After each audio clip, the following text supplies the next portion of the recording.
Ancient Chinese civilization had this concept of the mandate of heaven, where the emperor needed to have enough capability and power and also enough approval from the people in order to keep the crown.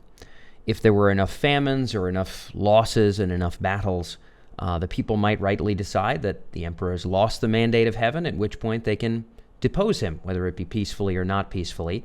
And we might think about these exact same power dynamics applying in the domain of artificial general intelligence. We could think about this like a quadrant. On the left-hand side, we have the technical ability to build AGI. This is the talent, the data, the financial resources in order to compete ardently in the field of AGI. There's only so many companies that can do that right now, but that's one strata of power. On the other side, we have support of the public, or we might think of this as perceived benevolence.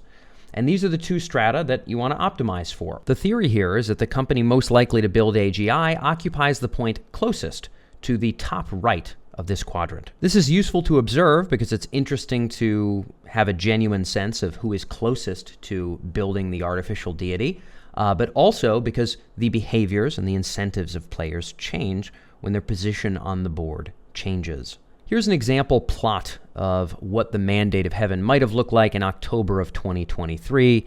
I'm not saying this is correct. This is a bit of an arbitrary plotting here. One thing I should make note about in terms of the rules for plotting is that the positions are relative. In other words, whoever has the least amount of public support is going to be touching the left-hand border. Whoever has the most will be touching the right. Whoever has the least amount of skills and resources will be touching the bottom. Whoever has the most will be touching the top. So someone is always touching all four borders. This is done not because it's indicative that whoever is on the far right has all the perceived benevolence in the world, but simply that they have the most perceived benevolence of any of the other players on the board. You don't have to win the ultimate game of benevolence or power in order to cross the finish line and build AGI. You simply have to have more than the people around you. And that's exactly why I've drawn out the rules like this. I'll flash the rules on the screen a little bit if you want to pause the video, but I'm also going to link them underneath in the show notes so you guys can check that out. In addition to that, I'm going to link an editable document. So if you want to plot companies in a different way, for example, you could think about where does Baidu stand or Mistral or whoever. I think plotting 5 to 7 is probably most productive. I don't think it makes sense to plot the 15th or the 35th most likely company to build AGI. I think that's a little bit useless. But if you want to plot whoever you want to plot, I'll have an editable version that you can grab from Google Slides down below. So time will tell, and we'll be covering more of the movement of the mandate of heaven over time here on the trajectory. But what are some of the power dynamics we can expect? I'll give you two that are going to be very, very hard to violate in terms of history and most likely in terms of the future trajectory of AI. Number one is that it's very, very hard for everyone to like you when you have the most power.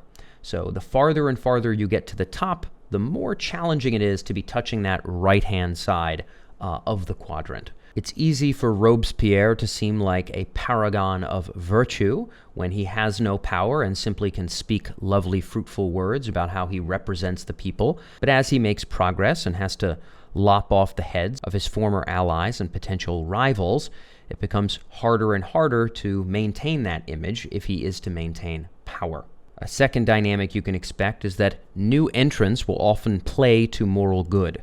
At the time of this recording, we have companies like Mistral playing up the value of open source as sort of the saving grace of AI and keeping people away from kind of AI tyranny. They can play that moral angle.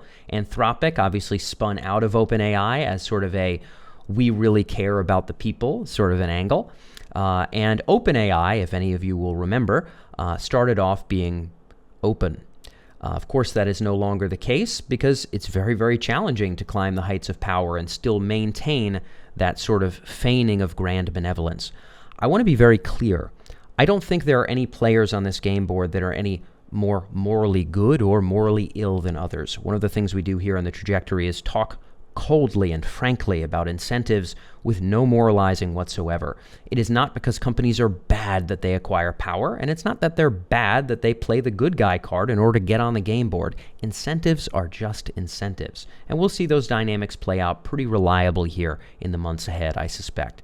Those power dynamics, and speaking about them frankly, is the only thing that we cover. So if you're into that, make sure to check out the editable version of the Mandate of Heaven in the show notes below, in addition to a link to the rules for how to plot them. And feel free to share where you think the power players are now. We're certainly going to be covering a lot more of this in the months ahead. So thanks for tuning in. I'll catch you next time.